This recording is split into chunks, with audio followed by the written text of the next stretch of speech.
بسم اللہ الرحمن الرحیم۔ السلام علیکم، آپ دیکھ رہے ہیں الف نیوز اور میں ہوں آپ کے ساتھ ماجد علی۔ شامل کرتے ہیں آج کی ون لائن ہیڈ لائنز۔ نیتن یاہو اپنی ہٹ دھرمی پر قائم غزہ میں جنگ جاری رکھنے کا اعلان کر دیا۔ غزہ کو ملیہ میٹ کرنے کے بعد بھی اسرائیلی وزیر اعظم نیتن یاہو کا دل نہ بھرا، غزہ میں جنگ جاری رکھنے کا اعلان کر دیا۔ اسرائیلی وزیر اعظم نیتن یاہو نے کہا ہے کہ حماس کو شکست دے کر رہیں گے۔ حماس کے درجنوں کارکن ہتھیار ڈال چکے ہیں، دیگر کارکنان بھی فوری طور پر ہتھیار ڈال دیں۔ نیتن یاہو کا مزید کہنا تھا کہ جنگ بندی کے بغیر بھی یرغمالیوں کو رہا کروا لیں گے۔ جنگ کے بعد غزہ میں ایک نئے دور کا آغاز ہوگا۔ اسرائیلی فوج کا شمالی غزہ کے رہائشیوں کو انخلا کا دوبارہ الٹیمیٹم۔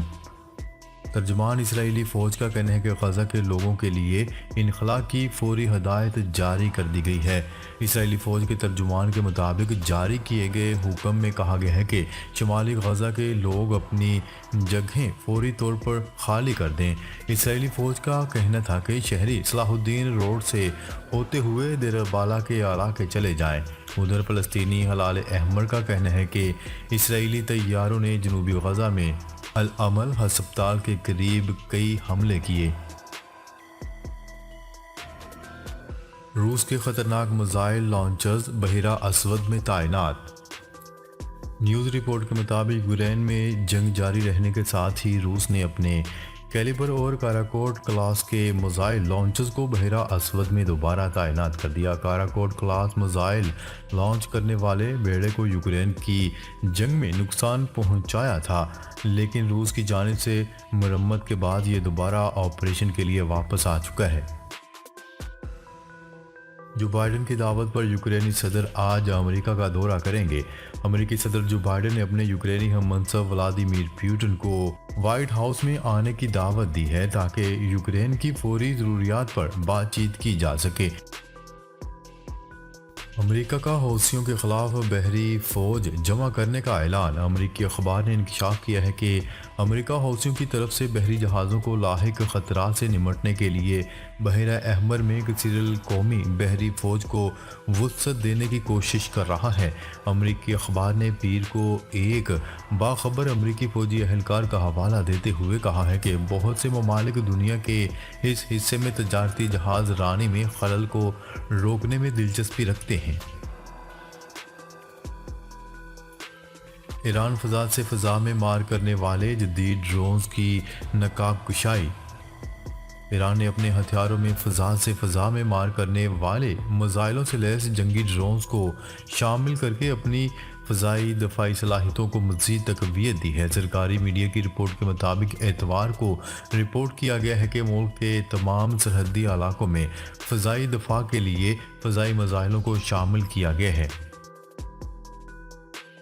مقبوضہ کشمیر کی سابق وزیر اعلیٰ اور پی ڈی پی کی رہنما محبوبہ مفتی نے کشمیریوں سے امید نہ چھوڑنے کی اپیل کرتے ہوئے کہا ہے کہ بھارتی سپریم کورٹ کا فیصلہ پڑاؤ ہے، منزل نہیں۔ ایک بیان میں انہوں نے کہا ہے کہ مخالفین چاہتے ہیں کہ کشمیری امید چھوڑ کے دل برداشتہ ہو کر شکست کو تسلیم کر لیں، ایسا نہیں ہوگا۔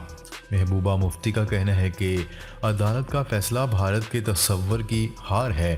انہوں نے مزید کہا ہے کہ سپریم کورٹ کے آرٹیکل 370 کو عارضی قرار دینے کے فیصلے نے جموں و کشمیر کے بھارت سے رشتے کو بھی عارضی قرار دے دیا۔ اسرائیل طاقت سے اپنا کوئی یرغمالی رہا نہیں کروا سکتا، ابو عبیدہ نے خبردار کر دیا۔ فلسطین کی مزاحمتی تنظیم حماس کے عسکری ونگ القسام بریگیڈز کے ترجمان ابو عبیدہ نے کہا ہے کہ اسرائیل طاقت سے اپنا کوئی بھی یرغمالی رہا نہیں کروا سکتا۔ ایک بیان میں القسام بریگیڈ کے ترجمان ابو عبیدہ کا کہنا تھا کہ مذاکرات کے بغیر کوئی یرغمالی رہا نہیں ہوگا۔ فوجی طاقت سے اسرائیلی یرغمالی کو رہا نہیں کروایا جا سکتا۔